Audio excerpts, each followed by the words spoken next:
Dans cette seconde partie, nous allons étudier les preuves à divulgation nulle de connaissances.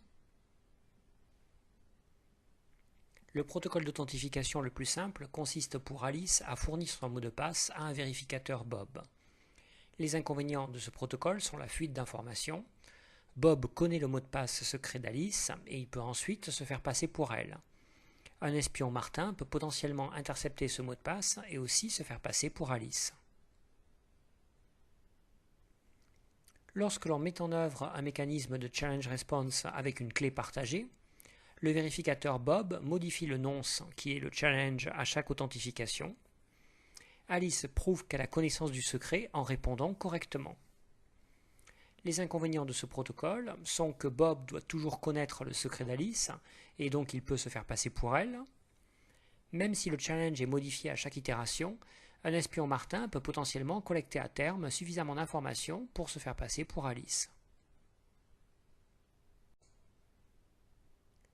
Lorsqu'on utilise un protocole d'authentification basé sur la cryptographie à clé publique, Bob modifie le challenge à chaque authentification. Alice prouve qu'elle a connaissance du secret, sa clé privée, en signant le challenge envoyé par Bob et en le lui retournant, donc en effectuant une signature digitale.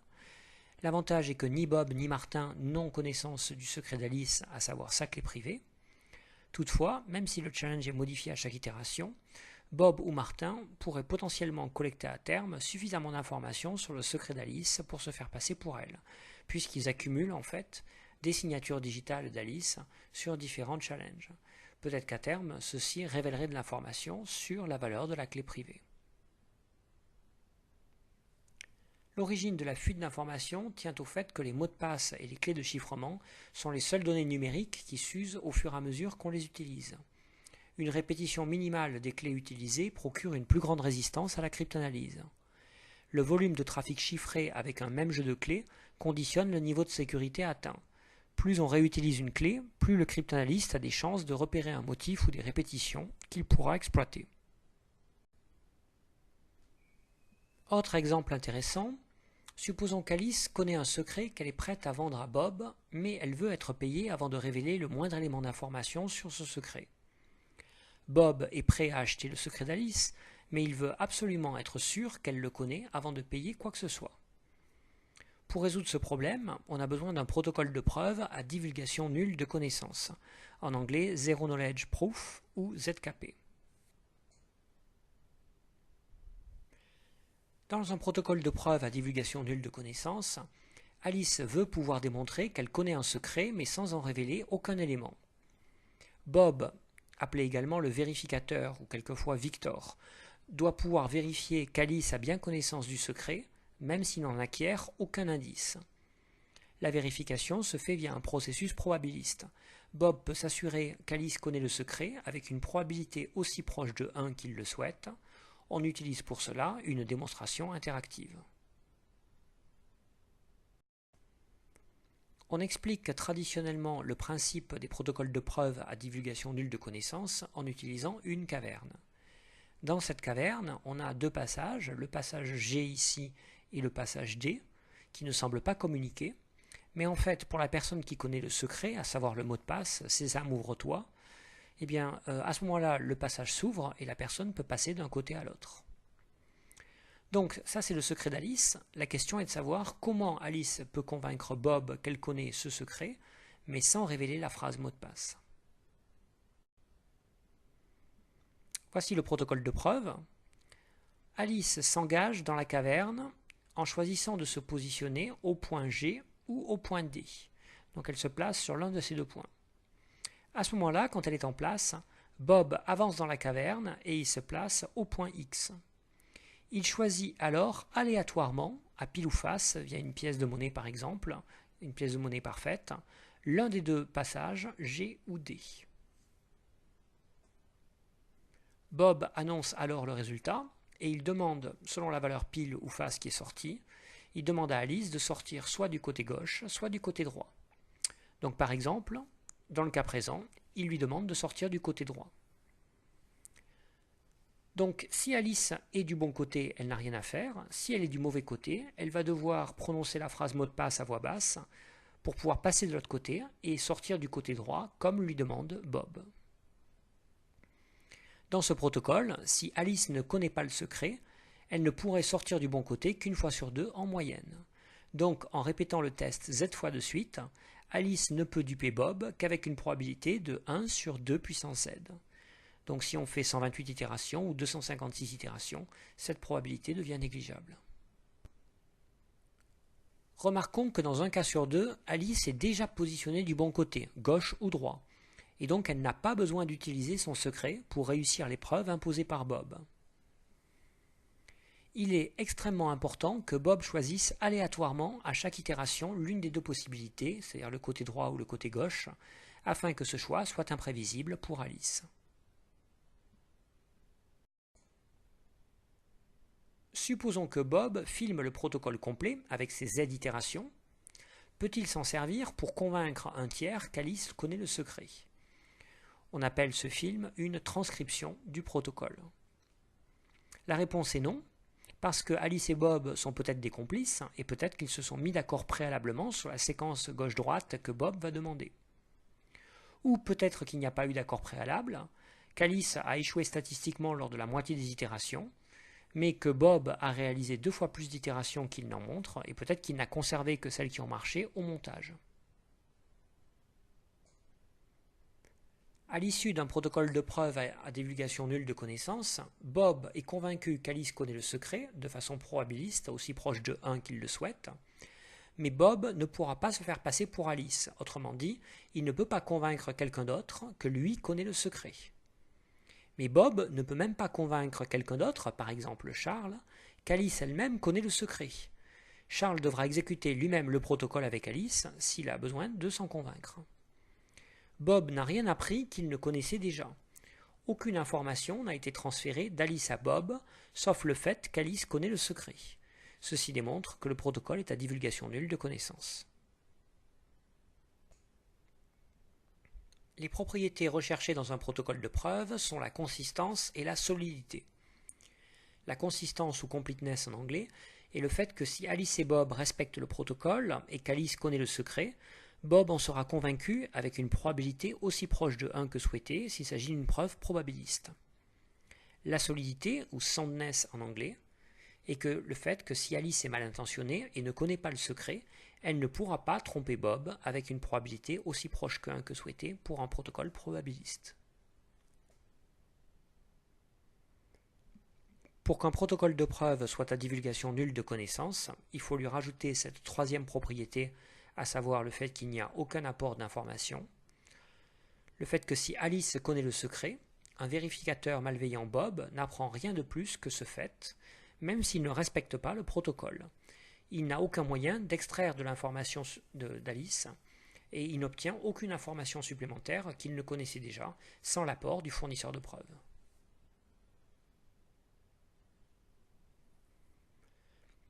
Dans un protocole ZKP, un simulateur est une méthode ou procédure qui génère de fausses transcriptions, qui ont été générées sans connaissance du secret, impossible à distinguer de transcriptions authentiques. On démontre qu'une preuve de connaissance est à divulgation nulle de connaissance, si et seulement si il existe un simulateur pour cette preuve. On distingue les protocoles ZKP selon qu'ils sont parfaits, calculatoires ou statistiques. Un protocole ZKP est parfait lorsque les transcriptions réelles et fabriquées avec un simulateur sont impossibles à distinguer.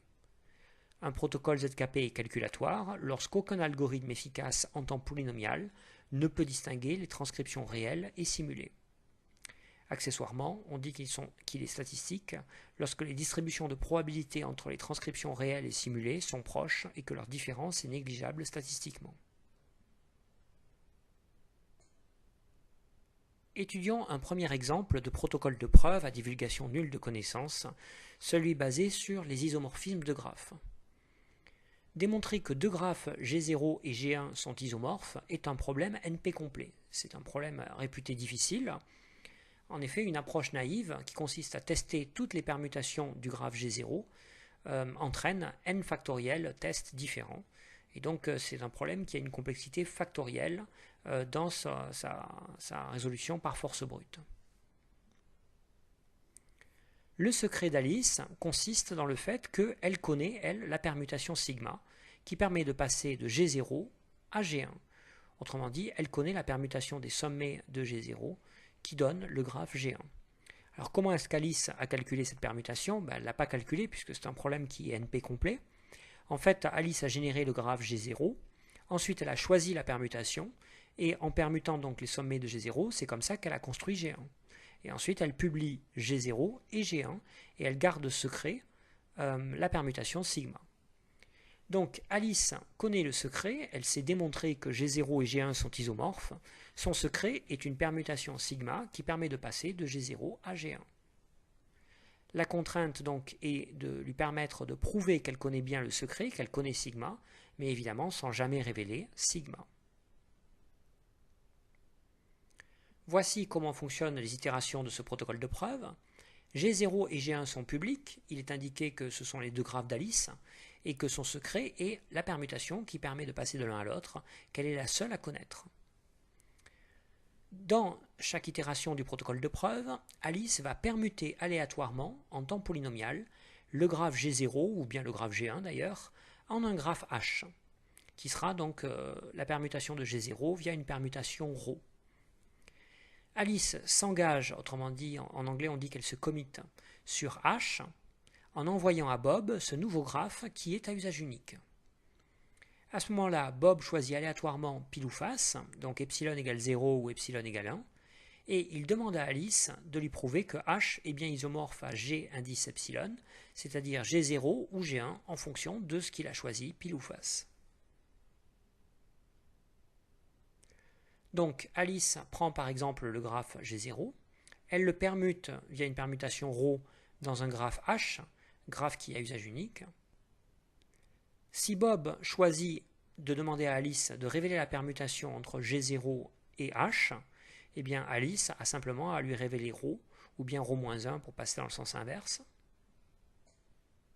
Si au contraire Bob choisit G1, donc Alice doit révéler la permutation qui permet de passer de H à G-1, et donc il s'agit de faire ρ-1 et ensuite de le composer avec sigma. Donc la permutation qu'Alice révèle est sigma rond ρ-1. Un autre problème ZKP est basé sur la difficulté de calculer un circuit hamiltonien dans un graphe. Un circuit hamiltonien est un circuit circulaire continu qui passe une et une seule fois par chaque point d'un graphe. Trouver un circuit hamiltonien dans un graphe est un problème démontré comme étant NP complet, donc extrêmement difficile. Regardons comment utiliser le problème du circuit hamiltonien pour construire un protocole ZKP. Le secret d'Alice est le fait qu'elle connaît le circuit hamiltonien dans le graphe G.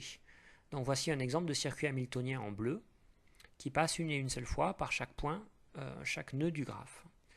Alors comment est-ce qu'Alice a déterminé ce circuit hamiltonien? En fait, elle ne l'a pas calculé puisque c'est un problème qui est NP complet, donc qui est extrêmement difficile quand le nombre de points augmente.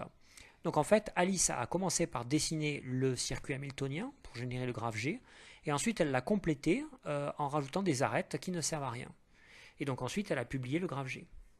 Donc G est public, il est indiqué que c'est le graphe d'Alice, et son secret est qu'elle connaît un circuit hamiltonien qui passe donc par une et une seule fois par chaque point du graphe. Alice doit prouver qu'elle connaît le circuit hamiltonien dans G, mais sans jamais le révéler. C'est comme ça qu'elle s'authentifie.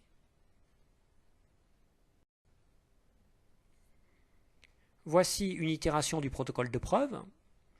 Le graphe G d'Alice est public. À chaque itération, Alice permute aléatoirement en temps polynomial le graphe G en un graphe H qui est une permutation ρ de G. Ensuite, Alice s'engage, elle se commit sur H en envoyant à Bob ce nouveau graphe à usage unique.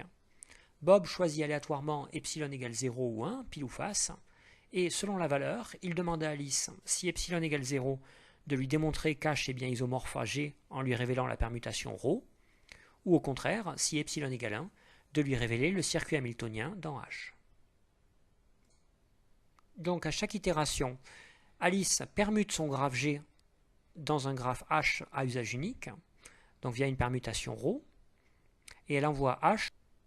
Si Bob choisit epsilon égale 0, Alice doit démontrer que H est bien isomorphe à G, et donc elle lui révèle la permutation ρ qui permet de transformer G en H, ce qui prouve qu'elle n'est pas en train de tricher.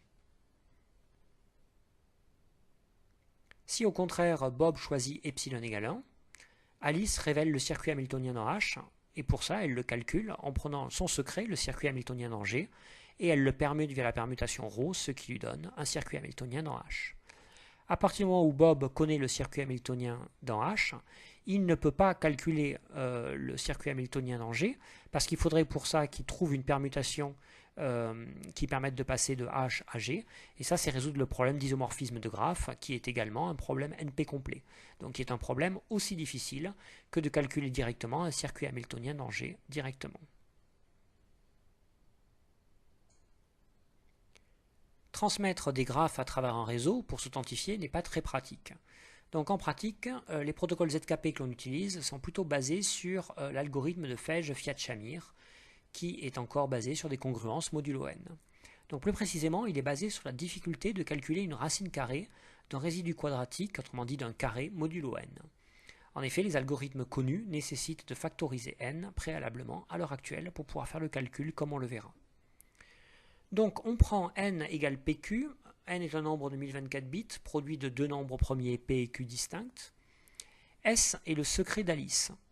Et en fait, Alice va publier le modulo n, et ensuite v, qui est en fait le carré de S. Donc v est un résidu quadratique, c'est un carré, mais en fait, calculer S, et c'est calculer une racine carrée, est un problème qui est réputé difficile. Alice doit prouver qu'elle connaît une racine carrée de v, dans z sur nz, donc modulo n, sans jamais révéler cette valeur, sans jamais révéler S. Voici à quoi ressemble une itération du protocole Fej-Fiat-Shamir. On rappelle que n, le modulo, et v, à savoir le carré, sont publics. Ce qui est secret, c'est S, une des racines carrées de v. À chaque itération, Alice choisit un R unique, aléatoire, et elle s'engage sur la valeur de R en envoyant son carré x à Bob. Bob choisit alors aléatoirement epsilon égale 0 ou epsilon égale 1. Et à ce moment-là, Alice répond en envoyant la valeur de R fois S puissance epsilon. Donc si epsilon vaut 0, elle envoie simplement la valeur de R. Et si au contraire epsilon égale 1, elle envoie le produit R fois S. Bob vérifie alors que, en élevant cette valeur y au carré, il obtient bien r au carré fois s puissance 2 epsilon, autrement dit x fois v puissance epsilon. Donc si epsilon égale 0, il doit simplement obtenir x, et si au contraire epsilon égale 1, Bob vérifie qu'il obtient bien x fois v. Regardons d'abord ce qui se passe lorsque epsilon égale 0. Donc Alice choisit R et elle envoie son carré petit x à Bob. Bob choisit epsilon égale 0 et à ce moment-là, Alice envoie la valeur de R. Donc Bob élève cette valeur de R, donc y au carré, et il vérifie qu'il retombe bien sur le x que lui a envoyé initialement Alice. Donc vous remarquez que dans cette itération, Alice n'a pas besoin d'utiliser son secret, petit s. Et donc on a affaire à une situation qui est analogue au cas où elle est déjà positionnée du bon côté de la caverne, du côté G ou D, par lequel on lui demande de sortir. Si au contraire Bob choisit epsilon égale 1, donc Alice a choisi une valeur de R à usage unique, elle envoie son carré petit x à Bob, qui choisit ensuite epsilon égale 1, et donc Alice lui envoie cette fois-ci la valeur R fois S, modulo n. Et donc Bob prend cette valeur y, autrement dit RS, il l'élève au carré et il vérifie qu'il trouve bien x fois v. Donc vous remarquez que dans ce deuxième cas, Alice a besoin d'utiliser la valeur de son secret petit s. Donc on pourrait se dire, Bob n'a-t-il pas intérêt à choisir systématiquement epsilon égale 1 pour forcer Alice à faire usage systématiquement de son secret petit s. Si Bob est prévisible et choisit toujours epsilon égale 1, dans ce cas, il peut être trompé par un attaquant qui ne connaît pas petit s, le secret d'Alice, mais en fait qui lui envoie, à la place de x égale r au carré ici, qui lui envoie r au carré fois l'inverse de v modulo n. Cet inverse est calculable via l'algorithme d'Euclide étendu en calculant une relation de Bézout. Donc si Bob ensuite choisit epsilon égale 1, il suffit à l'attaquant d'envoyer y égale r au lieu d'envoyer r fois s. Et quand Bob va élever cette valeur au carré, donc il va obtenir r au carré, et il va bien trouver cette valeur-là multipliée par v, à savoir r au carré. On s'aperçoit donc que Martin n'a pas besoin de connaître s. Mais par contre, si Bob n'est pas prévisible et que de temps en temps il choisit epsilon égale 0, alors l'attaquant, lui, ne sera pas capable d'envoyer une racine carrée de x, parce que pour calculer une racine carrée de r au carré fois v moins 1, c'est calculer la racine carrée, donc il connaît la r, une racine carrée de r au carré, mais par calculer la racine carrée de v puissance moins 1, c'est un problème aussi difficile que de calculer la racine carrée de v directement.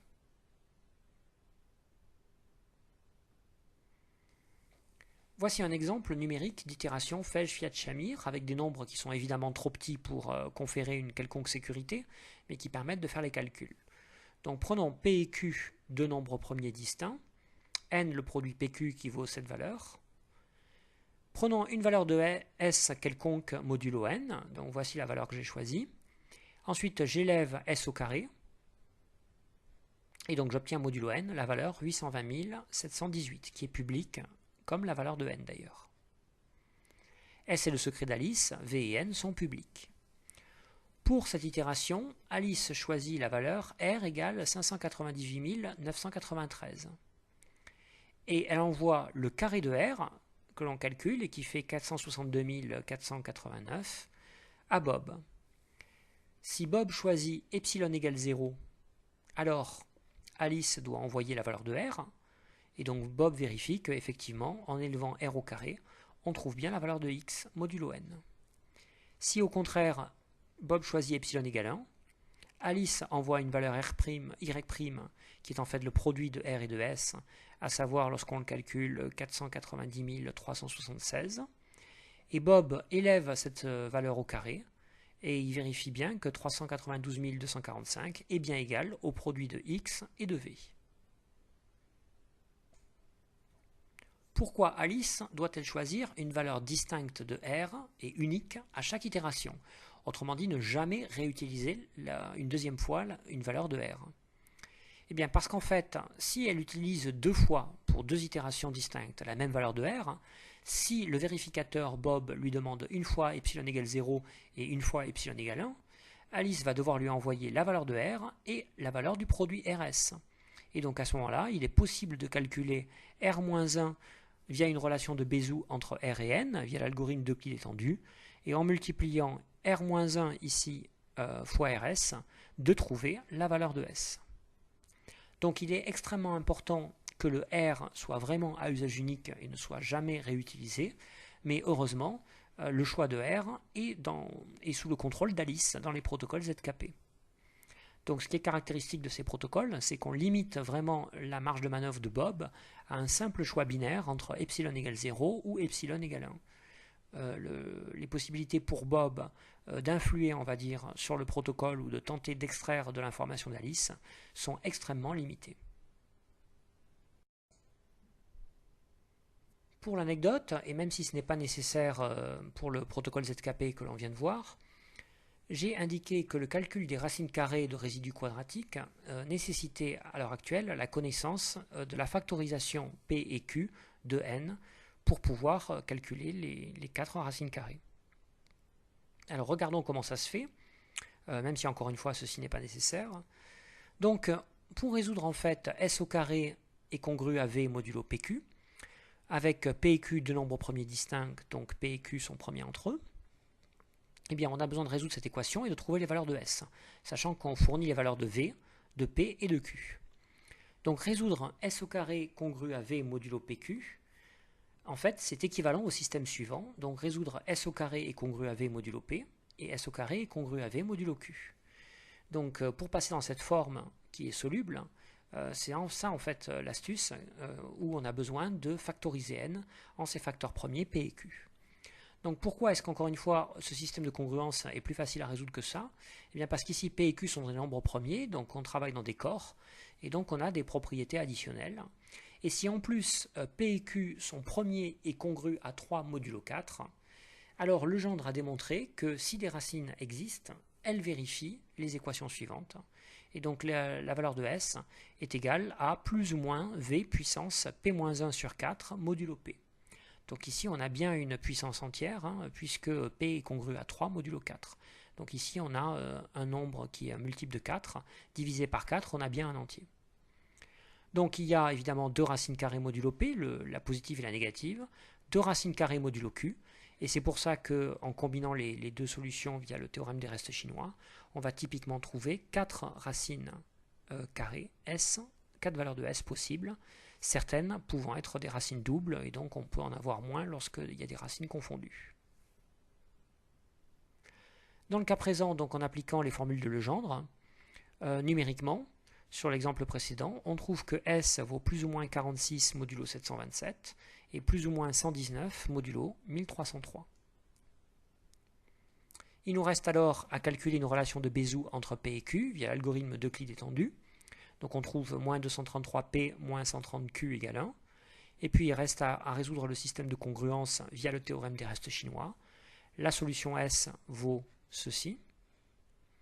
Et donc en remplaçant avec les deux valeurs possibles de A, à savoir plus ou moins 46, et les deux valeurs possibles de B, plus ou moins 119, on obtient 2 combinaisons fois 2 combinaisons, soit un total de 4 solutions S, dont le carré vaut n, petit v modulo n.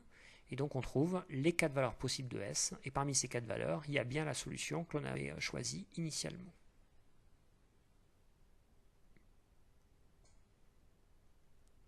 Résumons le fonctionnement des protocoles ZKP. Le secret d'Alice est qu'elle connaît la solution d'un problème difficile. Pour chaque itération, Alice transforme aléatoirement en temps polynomial son problème difficile et sa solution en un problème difficile isomorphe et sa solution associée. Le nouveau problème doit être à usage unique, il ne doit pas y avoir de réutilisation. Résoudre le nouveau problème doit être un problème aussi difficile que de trouver l'isomorphisme entre le nouveau problème et le problème d'origine, celui d'Alice.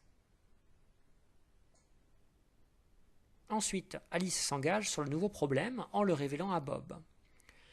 Étape 3, Bob demande alors à Alice soit de lui prouver que le nouveau problème est isomorphe au problème d'origine, soit de lui révéler la solution du nouveau problème. Étape 4, Alice exécute et Bob vérifie le résultat qu'Alice a fourni. Alice et Bob effectuent Z itérations jusqu'à ce que Bob se soit convaincu, avec une probabilité aussi proche de 1, qu'Alice connaît le secret. Effectuer 128 itérations ou 256 itérations est extrêmement consommateur en temps et en aller-retour à travers le réseau. D'où l'intérêt d'utiliser des protocoles ZKP parallèles. Voici leur principe. Étape 1, Alice transforme aléatoirement en temps polynomial son problème difficile et sa solution en Z problèmes difficiles isomorphes et leur solution associée. Chaque nouveau problème doit être à usage unique, pas de réutilisation, et résoudre tout nouveau problème doit être aussi difficile que de trouver l'isomorphisme entre le nouveau problème et celui d'Alice. Ensuite, Alice s'engage sur les Z nouveaux problèmes en les envoyant à Bob. Étape 3. Pour chacun de ces Z nouveaux problèmes, Bob demande à Alice soit de lui prouver que le nouveau problème est isomorphe au sien, soit de lui révéler la solution du nouveau problème. Étape 4. Alice exécute et Bob vérifie le résultat. L'intérêt du protocole Feld-Fiat-Shamir qu'on vient d'étudier est le fait qu'il se parallélise extrêmement facilement. Voici comment on s'y prend. On choisit P et Q de nombres premiers distincts. On fait leur produit n, on s'arrange pour que n fasse aux alentours de 1024 bits minimum. On appelle S1 jusqu'à SK le secret d'Alice, et donc on élève chaque nombre au carré ici, et donc n et V1 jusqu'à VK, les carrés des valeurs, sont les éléments qui sont publics, avec chaque VI qui a en fait le carré du SI correspondant modulo n. Alice choisit un R aléatoire et elle s'engage sur sa valeur en envoyant son carré petit x à Bob. Bob choisit aléatoirement k bits, donc qui valent chacun 0 ou 1, et Bob envoie cette série de k bits, donc chaque bit indique s'il a choisi 0 ou 1 pour la valeur petit i. À ce moment-là, Alice envoie une valeur de y qui est R multiplié par S1 puissance epsilon 1 fois S2 puissance epsilon 2, etc. jusqu'à sk puissance epsilon k. Donc si le epsilon k vaut 0, sk n'intervient pas. Si epsilon k vaut 1, au contraire, il va intervenir dans la valeur de y qu'elle va envoyer. Bob alors élève la valeur y reçue d'Alice au carré et il vérifie que c'est bien égal à ce qu'il attend, à savoir x multiplié par v1 puissance epsilon 1, v2 puissance epsilon 2 et ainsi de suite jusqu'à vk puissance epsilon k. Si l'on compare les protocoles ZKP avec les algorithmes à clé publique, on s'aperçoit qu'ils sont basés sur les mêmes problèmes mathématiques, donc la difficulté de décomposer un nombre en ses facteurs premiers, ou bien la difficulté du calcul du logarithme discret, ou de la difficulté du calcul de racine carrée de résidus quadratiques modulo n. Toutefois, l'usage répété des protocoles ZKP n'introduit pas de risque de sécurité. Il n'y a pas d'usure de la clé privée, il n'y a pas de fuite ou de transfert d'informations, on ne laisse pas des signatures digitales derrière. Les protocoles ZKP résistent aux attaques à texte en clair choisis. Cependant, ils sont souvent moins efficaces que les algorithmes à clé publique en raison du nombre d'itérations Z à effectuer, même si on les effectue en parallèle.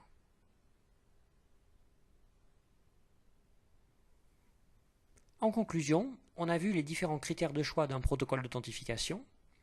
Tout dépend du niveau de sécurité des applications, des délais et des temps de calcul acceptables, du type de cryptographie souhaité. Est-ce que l'on souhaite fonctionner avec des fonctions de hachage uniquement, avec des algorithmes symétriques, ou bien mettre en œuvre des algorithmes à clé publique? Est-ce que l'on a besoin d'une authentification mutuelle? Est-ce qu'on a besoin d'établir une clé de cession? Doit-on assurer la confidentialité future, auquel cas il faut faire intervenir un échange de clés Diffie-Hellman? A-t-on besoin d'un système de preuve à divulgation nulle de connaissances, auquel cas on a besoin d'un protocole ZKP?